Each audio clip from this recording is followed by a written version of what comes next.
আয়াত ২৭।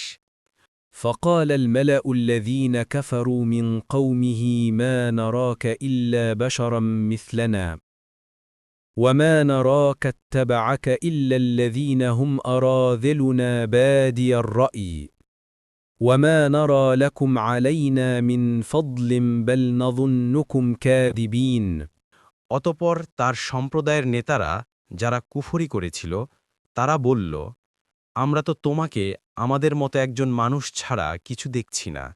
আমরা তো দেখছি তোমার অনুসরণ করছে তারাই যারা আমাদের মধ্যে বাহ্যিক দৃষ্টিতেই অধম, এবং আমরা আমাদের উপর তোমাদের কোনো শ্রেষ্ঠত্ব দেখছি না, বরং আমরা তোমাদেরকে মিথ্যাবাদী মনে করি। অনুবাদ তাফসির। নূহ আলাইহিসসালাম যখন তার জাতিকে ঈমানের দাওয়াত দিলেন, তখন জাতি তার নবুয়ত ও রেসালাতের উপর কয়েকটি আপত্তি উত্থাপন করেছিল।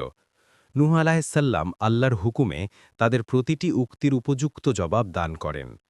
আলোচ্য আয়াতসমূহে এ ধরনের একটি কথোপকথন বর্ণিত আছে। অর্থ: কৌমের জাহেল লোকেরা সমাজের দরিদ্র ও দুর্বল শ্রেণীকে ইতর ও ছোটলোক সাব্যস্ত করেছিল, যাদের কাছে পার্থিব ধনদৌলত বিদ্যাবুদ্ধি ছিল না। মূলত তা ছিল তাদের জাহিলি চিন্তাধারার ফল। প্রকৃতপক্ষে ইজ্জত কিংবা অসম্মান ধনদৌলত বিদ্যাবুদ্ধির অধীন নয়। ইতিহাস ও অভিজ্ঞতা সাক্ষী দিয়ে থাকে যে সম্পদ এবং সম্মানের মোহ একটি নেশার মতো, যা অনেক সময় সত্য ন্যায়কে গ্রহণ করার ক্ষেত্রে প্রতিবন্ধকতার সৃষ্টি করে, সত্য ও ন্যায় হতে বিচ্যুত করে। দরিদ্র ও দুর্বলদের সম্মুখে যেহেতু এরূপ কোনো অন্তরায় থাকে না, কাজেই তারাই সর্বাগ্রে সত্য ন্যায়কে বরণ করতে এগিয়ে আসে।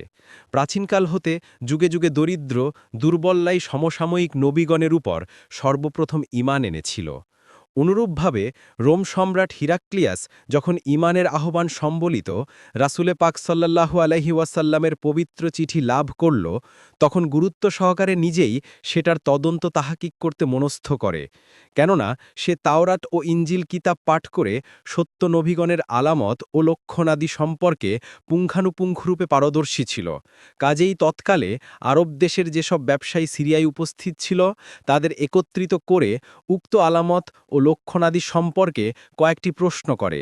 তন্মধ্যে একটি প্রশ্ন ছিল যে তার অর্থাৎ রাসূলুল্লাহ সাল্লাল্লাহু আলাইহি ওয়াসাল্লামের প্রতি সমাজের দরিদ্র ও দুর্বল শ্রেণী ঈমান এনেছে নাকি ধনী শ্রেণী।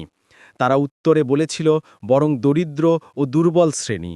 তখন হিরাক্লিয়াস মন্তব্য করল, এটা তো সত্য রাসূল হওয়ার লক্ষণ। কেননা যুগে যুগে দরিদ্র দুর্বল শ্রেণী প্রথমে নবীগণের আনুগত্য স্বীকার করেছে। মোদ্দা কথা, দরিদ্র ও দুর্বল লোকদেরকে ইতর ও হেয় মনে করা চরম মূর্খতা ও অন্যায়।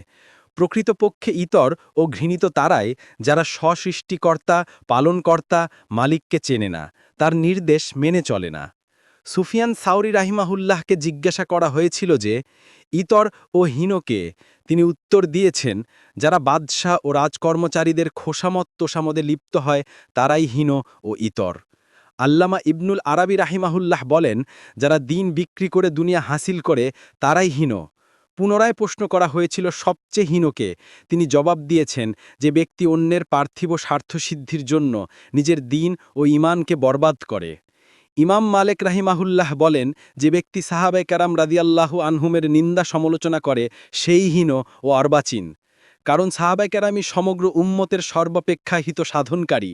তাদের মাধ্যমেই ঈমানের অমূল্য দৌলত ও শরীয়তের আহকাম সকলের কাছে পৌঁছেছে। কুরতুবী।